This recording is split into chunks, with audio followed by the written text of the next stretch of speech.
Hello, grey മീഡിയസിലേക്ക് സ്വാഗതം. ആവേശം ഇറങ്ങി 21 ദിനങ്ങൾ പിന്നിടുമ്പോൾ ആവേശത്തിൻ്റെ കളക്ഷനിലേക്ക് നമുക്ക് കടന്നു വരാം. അതിനു മുമ്പ് ചാനൽ ഒന്ന് സബ്സ്ക്രൈബ് ചെയ്തിരുന്ന കാര്യം പരിഗണിക്കണമെന്ന് വിനീതമായി അഭ്യർത്ഥിക്കുന്നു. ഇതുവരെ 800-നടുത്തുള്ള ഷോകൾ, 782 ഷോകളാണ് ഇതുവരെ ട്രാക്ക് ചെയ്യപ്പെട്ടിരിക്കുന്നത്. 1,00,000-ന് മുകളിലുള്ള ആളുകൾ കാണുമ്പോൾ 48% മുകളിലുള്ള ഒക്യുപ്പൻസി ആണ് കാണിക്കുന്നത്. അതുപോലെ തന്നെ 20ഓളം ഹൗസ്ഫുൾ ഷോകളും 110-ന് മുകളിലുള്ള ഓൾമോസ്റ്റ് ഹൗസ്ഫുൾ ഷോകളുമാണ് സിനിമയ്ക്ക് പറഞ്ഞിരിക്കുന്നത്. ഇന്ന് കളക്ഷനായി വന്നിരിക്കുന്നത് 1,89,00,000 ട്രാക്കിങ്ങിലൂടെ മാത്രമായിട്ട്. ഇന്നലത്തേക്കാളും 32% സിനിമയുടെ കളക്ഷൻ വർധനവ്. അതായത് കേരള കളക്ഷൻ 2.5 കോടിയിലേക്ക് എത്തും എന്നുള്ളതാണ് പറഞ്ഞു വരുന്നതിൻ്റെ ഫാക്റ്റ്.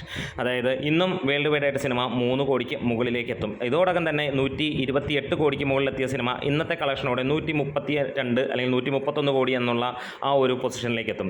ആവേശം ഇറങ്ങിയപ്പോൾ കടുത്ത വെല്ലുവിളികളോട് തന്നെയാണ് ഇറങ്ങിയത്. അതിനോടൊപ്പം ഇറങ്ങിയ സിനിമകളും അതിന് മുമ്പുള്ള സിനിമകളും അതിന് ശേഷം വന്ന സിനിമകളും കടുത്ത വെല്ലുവിളി ഉയർത്തുന്ന ഒരു കാലഘട്ടം തന്നെയായിരുന്നു.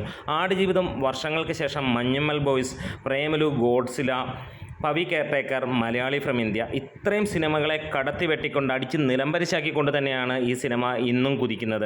ഇന്ന് മലയാളി ഫ്രം ഇന്ത്യ റിലീസായിട്ടുണ്ടായിരുന്നു. പക്ഷേ ആ സിനിമയേക്കാൾ കൂടുതൽ കളക്ഷനാണ് ഇന്ന് നമുക്ക് ആവേശത്തിന് കാണാൻ കഴിയുന്നത്. വേറെ ഒന്നുമല്ല എടുത്തു പറയാനുള്ളത്, നല്ല സിനിമകൾ വന്നാൽ ജനങ്ങൾ കൈനീട്ടി സ്വീകരിക്കും. രംഗണ്ണനെ വെല്ലാൻ ഒറ്റയ്ക്ക് വഴിവെട്ടി വന്നവനും പറ്റിയില്ല എന്ന് വേണമെങ്കിൽ പറയാം. മെയ് ദിനം രംഗണ്ണൻ തൂക്കിയത് 2.5 കോടിക്ക് മുകളിലാണ്. കേരളത്തിൽ വേൾഡ് വൈഡായിട്ട് 3 കോടിക്ക് മുകളിലെത്തുന്നു. 21 ദിവസം പിന്നിടുമ്പോൾ ഒരു കാര്യം ഉറപ്പിക്കുന്നു, ഈ വീണ്ടും ഒരു 150 കോടി ഇവിടെ പിറക്കാൻ പോകുന്നു എന്നുള്ളത്. നമ്മുടെ വീഡിയോസ് ഇഷ്ടമെങ്കിൽ സപ്പോർട്ട് ചെയ്ത് തരണം. Great medias.